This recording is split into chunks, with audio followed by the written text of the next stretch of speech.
Well, welcome everybody. Let's start with Dr. Chris Belcher. And Dr. Belcher, this happened a couple of years ago, and when they came to you for the first time, what was your initial thought about maybe partnering instead of having an athletic budget just the traditional way? Well, when I first got here, we were in the throes of radical budget reductions, reduction of staff, limited state revenue, and the athletic programs were taking their hits like everything else. When Bruce and Colin came and we started talking about it, I saw it as an opportunity to start looking at ways to fund our athletic programs without taking out the general funds. Because as a superintendent, you always hate to ever take away from the classroom to fund athletics, but at the same time we know that the athletics and extracurricular programs are so essential to what the community wants in our programs. So I was intrigued, but I had heard some resistance from some parts of the public. So we had lots of conversations, we walked it through, we backed away at one point because we weren't quite ready. And I think once we felt comfortable, we pushed it pretty quickly, got it in front of the board, and even then the board was reticent and concerned, and I believe it passed on a 4-3 vote. But now with the results that we're getting, I think everyone would like to go back and change those votes to yes.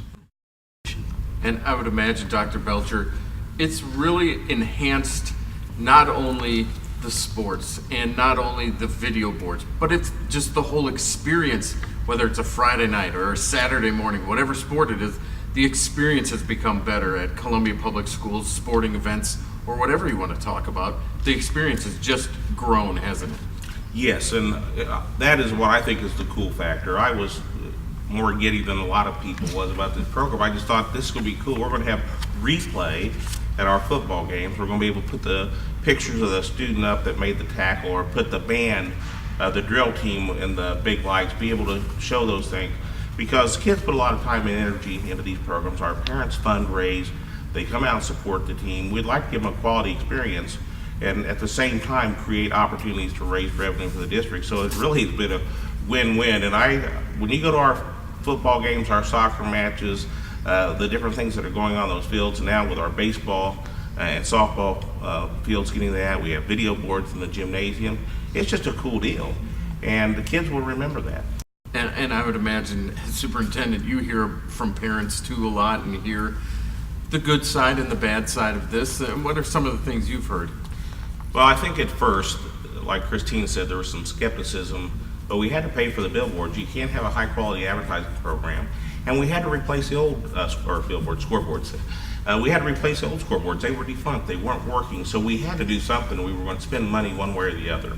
So we took the leap to buy the best quality available, geared up for the program, and that would also serve the advertising as well, but you had to pay for it. So we kept sort of telling coaches, just hang in there with us, it's coming, and we're starting to distribute that. And I believe we hit over the $500,000 mark this year. And next year we'll be distributing lots of money into each athletic program, and we'll get past that skepticism. Matter of fact, I've had Bruce sign us up that we're going to give out big fake checks, just so they understand that we appreciate you waiting. They didn't lose money in the interim, they just were not getting the money that they knew was coming. So we're at that tipping point now, and that's exciting. And I want to add one more piece. We want people to come and experience their sons and daughters on the courts, in the fields, doing those things, and not have to do all that fundraising. But at the same time, we still strongly encourage what I call social fundraising. Things that aren't selling and raffling, but are hog roast and things like that bring community together to support the kids and support the program. Those things are very valuable, but they have a value in themselves, and they bring some more money into the program. But those are the kinds of things we want to see happening. Leave the rest to us. And I tell you what, I've heard from so many business owners that simply say, thank you. I was being overrun with people just asking. And we'll grow this down in the middle school. We'll make this bigger. And we already are having phone call after phone call from other school districts wanting to replicate what we've done here in Columbia. I was going to ask you, how do you perceive it, 5 and 10 years from now that it's off the ground and running a little bit? Well, I want to get the arts involved more. I think that's they're equally performance driven as our athletic programs. We have things as simple as Project Lead the Way, which is a academic program, and we're working on sponsors there from the engineering and that side. that may evolve into something. We don't know. We still get a little bit of that kickback from patrons say we don't want our kids being exposed to advertising in school. So we haven't taken to the inside of the school wall so much as we've kept it in the gyms and the fields. But we'll still have that conversation. At what point is it okay to allow community to have a voice and a presence in our schools if it provides services for our students? Dr. Belcher, you touched on this earlier in saying that's really the point you were at. I mean, you were at the point of, okay, what's getting cut? What are we going to do? And finally, this kind of came along and saved some of that and saved some headache for you, didn't it? Absolutely. We knew that the absence of middle school, junior high sports is negative. You want to build those programs up and you want to give kids experiences developmentally.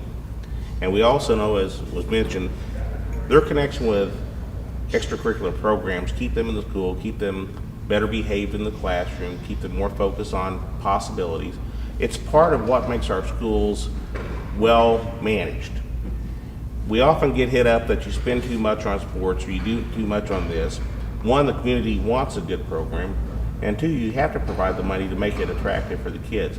This allows us to do it. To think that in the last 2.5 to 3 years, we put about $600,000 into these programs that doesn't come out of local operating dollars, so that we have higher quality programs, more kids aspire to it, and as we open Battle High School, we will increase our participation in extracurricular programs by over 30% because we're spreading it out and making it more available to kids.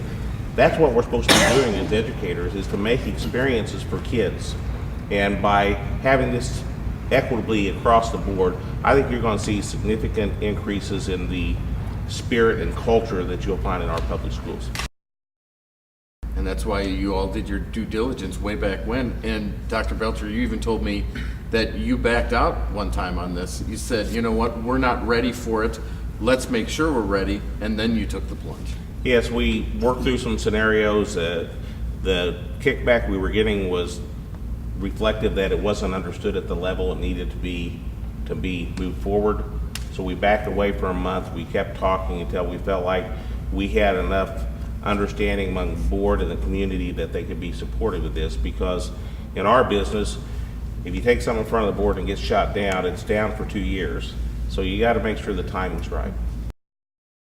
Dr. Belcher, I'll give you the final word to just talk about how many phone calls you get now about people who say, I know you guys did this in Columbia. We were thinking about doing this in our school district. Can you tell me about it? Because I'm sure your phone rings and you do get asked that, don't you? Well, it's usually when they come to an event.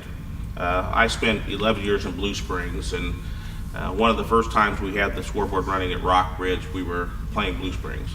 So I walked across the parking lot, and there was a colleague of mine that's athletic director at Blue Springs now, and he's sitting in with the principal of Blue Springs. They said, "Hey, Belcher, how'd you get those scoreboards?" they were just sitting there.